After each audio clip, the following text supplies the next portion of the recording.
আউযুবিল্লাহি মিনাশ শাইতানির রাজিম বিসমিল্লাহির রহমানির রহিম। পবিত্র কোরআন মজিদের সূরা তাওবার আলোচনা চলছে। আজকে 4 নম্বর রুকুর 25 নম্বর আয়াত থেকে শুরু হচ্ছে। হে বিশ্বাসীগণ, অনেক যুদ্ধেই আল্লাহ তোমাদের বিজয়ী করেছেন। আমরা জানি অতীতের অনেক যুদ্ধে আল্লাহ বিজয়ী করেছেন, বদর সহ, এবং আল্লাহ সাহায্য করেছেন। তোমরা তখন সংখ্যায় কম ছিলে আসলে। আবার হুনাইনের যুদ্ধের দিন যখন সংখ্যাধিক্য নিয়ে তোমরা গর্ব করছিলে, সেদিন কিন্তু আল্লাহ তাদের বিজয়ী করেছেন। তোমাদের সংখ্যাধিক্য কোনো কাজে আসেনি। বিশাল পৃথিবীও তোমাদের জন্য সংকীর্ণ হয়ে গিয়েছিল, আর তোমরা জান নিয়ে রণক্ষেত্র থেকে পালাচ্ছিলে। আমরা ডিটেল আলাপ করব। আয়াতগুলো একটু পড়ে নিই। 26 নম্বর আয়াত। তখন আল্লাহ তার রসুল ও বিশ্বাসীদের উপর প্রশান্তি বর্ষণ করেন, অর্থাৎ ওই পলায়নরত যে সাহাবিদের রসুলের প্রতি প্রশান্তি যে দিচ্ছেন, সাহাবিরা ভয়ভীতির পর দৃঢ়তা, সাহস ফিরে পেল। এটা আল্লাহর এক প্রশান্তি। আর রাসূল সাল্লাল্লাহু আলাইহি ওয়াসাল্লাম দেখলেন যে সাহাবীরা এই যে ফিরে পেল, এই ব্যাপারটা এটা তার কাছে একটা প্রশান্তির ব্যাপার হলো, যে সাহাবীরা বুঝতে পারলো যে আমরা আল্লাহর শক্তিতে যদি আবার ফিরে আসতে পারি, ভয় না পেয়ে, সরে না গিয়ে, তাহলে আমাদের বিজয় হতে পারে। এই বিশ্বাসটা রাসূল সাল্লাল্লাহু আলাইহি ওয়াসাল্লামকেও প্রশান্তি দিলেন আল্লাহ। তো আল্লাহ তাআলা রাসূল বিশ্বাসীদের উপর প্রশান্তি বর্ষণ করেন আর অবতীর্ণ করেন অদৃশ্য শক্তি, যা তোমাদের কাছে দৃশ্যমান হয়নি। অদৃশ্য শক্তিকে আল্লাহ দেন, এবং আল্লাহর একটা ফোর্স এখানে কাজ করে।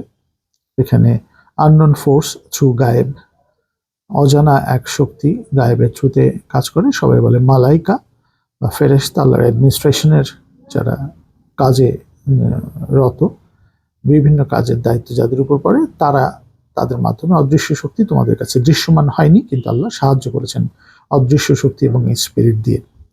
আর তিনি সত্য অস্বীকারীদের কঠিন শাস্তি প্রদান করেন। এটাই সত্য বিরোধীদের কর্মফল। এই যে সত্য বিরোধীদের কর্মফল কি? তারা অন্যায় যে করে, এটার বিভিন্নভাবে তারা একটা শাস্তি পাবে, হেয়ার অর হেয়ার আফটার, এখানে বা চলে যাওয়ার পর, মৃত্যুর পর। শাস্তি সর্বকালীন, আত্মার চলমানতায় শাস্তি অবশ্যই প্রাপ্য, এবং পুরস্কারও প্রাপ্য। এই প্রিন্সিপাল আসলে ট্রু রিলিজিয়ন বা সত্য ধর্মের প্রিন্সিপাল। 27 নম্বর আয়াত। এরপরও সত্য অস্বীকারীদের যাকে ইচ্ছা আল্লাহ ক্ষমা করবেন। এই আয়াতটা সার্বজনীন। আমরা দেখেছি সূরা ইমরানের 129 সহ বিভিন্ন আয়াতেও আল্লাহর ইখতিয়ার, কাকে উনি ক্ষমা করবেন আল্লাহ জানেন। এখানে আসলে অনুশোচনা করেছিল পরাজিত হাওয়াজেন ও ওই আরেকটা যে গোত্র ছিল, এই গোত্ররা অনুশোচনা করেছিল, যার ফলে ক্ষমাটা পেয়েছিল। আল্লাহ অতীব ক্ষমাশীল, পরম দয়ালু। এই দুইটা গোত্র যখন ক্ষমা চাইল, রাসূলুল্লাহ সাল্লাল্লাহু আলাইহি ওয়াসাল্লামের বদান্যতা ও ভদ্রতার ব্যবহারে তারা ইসলাম গ্রহণ করে, সমর্পিত হয়, একক সৃষ্টিকর্তাকে মেনে নেয়, যার ফলে এই প্রিন্সিপালটা অ্যাকসেপ্ট করার ফলে নবুযের যে চারিত্রিক গুণাবলী, যার ফলে তারা মুগ্ধ হয়, এবং কোরআনের বাণী কিছুটা শুনলেই তো আসলে মুগ্ধ হয়ে যেতে হয়, তখন তারা এটা গ্রহণ করলো। আল্লাহ ক্ষমা করেন যাকে ইচ্ছা তাকেই। সত্য অস্বীকারীদেরকেও আল্লাহ ক্ষমা করেছেন, এটা মনে রাখতে হবে, কারণ উনি অতীব ক্ষমাশীল, পরম দয়ালু। 28 নম্বর আয়াত। হে বিশ্বাসীগণ, শরিককারীরা ওই যে ভ্রান্ত বিশ্বাসের কারণে অপবিত্র। আসলে দেহ সত্তা তাদের অপবিত্র নয়, তাদের অন্তর অপবিত্র। তারা যে বিলিফ সিস্টেম বা বিশ্বাস ব্যবস্থায় বিশ্বাস করে, তা আসলে সত্য সঠিককে রিপ্রেজেন্ট করে না, প্রতিনিধিত্ব করে না তাকে।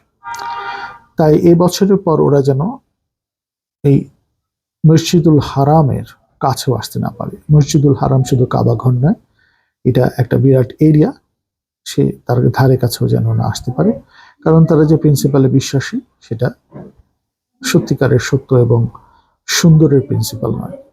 আর তোমরা যদি অভাব অনটনের আশঙ্কা করো, তবে জেনে রাখো আল্লাহ ইচ্ছা করলেই তোমাদেরকে তার নিয়ামত সমৃদ্ধ, অভাবমুক্ত করতে পারেন।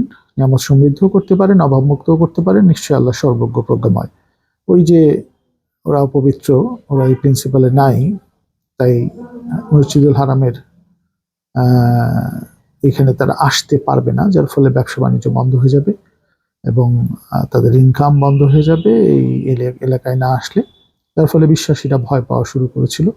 এখানে আল্লাহ বলছেন অভাব অনটনের আশঙ্কা করো, আসলে তো তোমাদের জেনে রাখা উচিত তোমাদেরকে আল্লাহ ইচ্ছা করলে নিয়ামত সমৃদ্ধ করতে পারেন, অভাব মুক্ত করতে পারেন। এটা আল্লাহর সর্বত্র যে ক্ষমতা আছে, উনি সর্বজ্ঞ প্রজ্ঞময়, এই ব্যাপারটা তোমাদের মনে রাখতে হবে।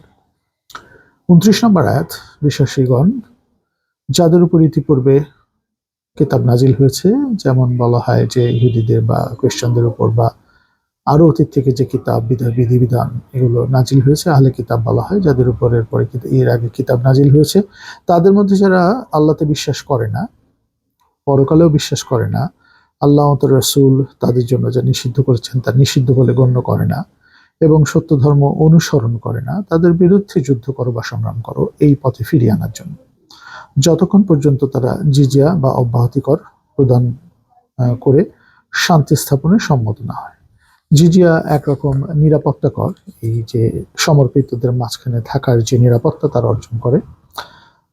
ট্যাক্স ধরনের একটি বিষয় যেহেতু আমরা দেখছি কর, তো এই ব্যাপারটাকে আমরা সুন্দর করে বোঝার চেষ্টা করব যে এই ট্যাক্সটা কি। এটা হলো বিনিময়ে প্রদত্ত পুরস্কার, জিজিয়ার শাব্দিক অর্থ।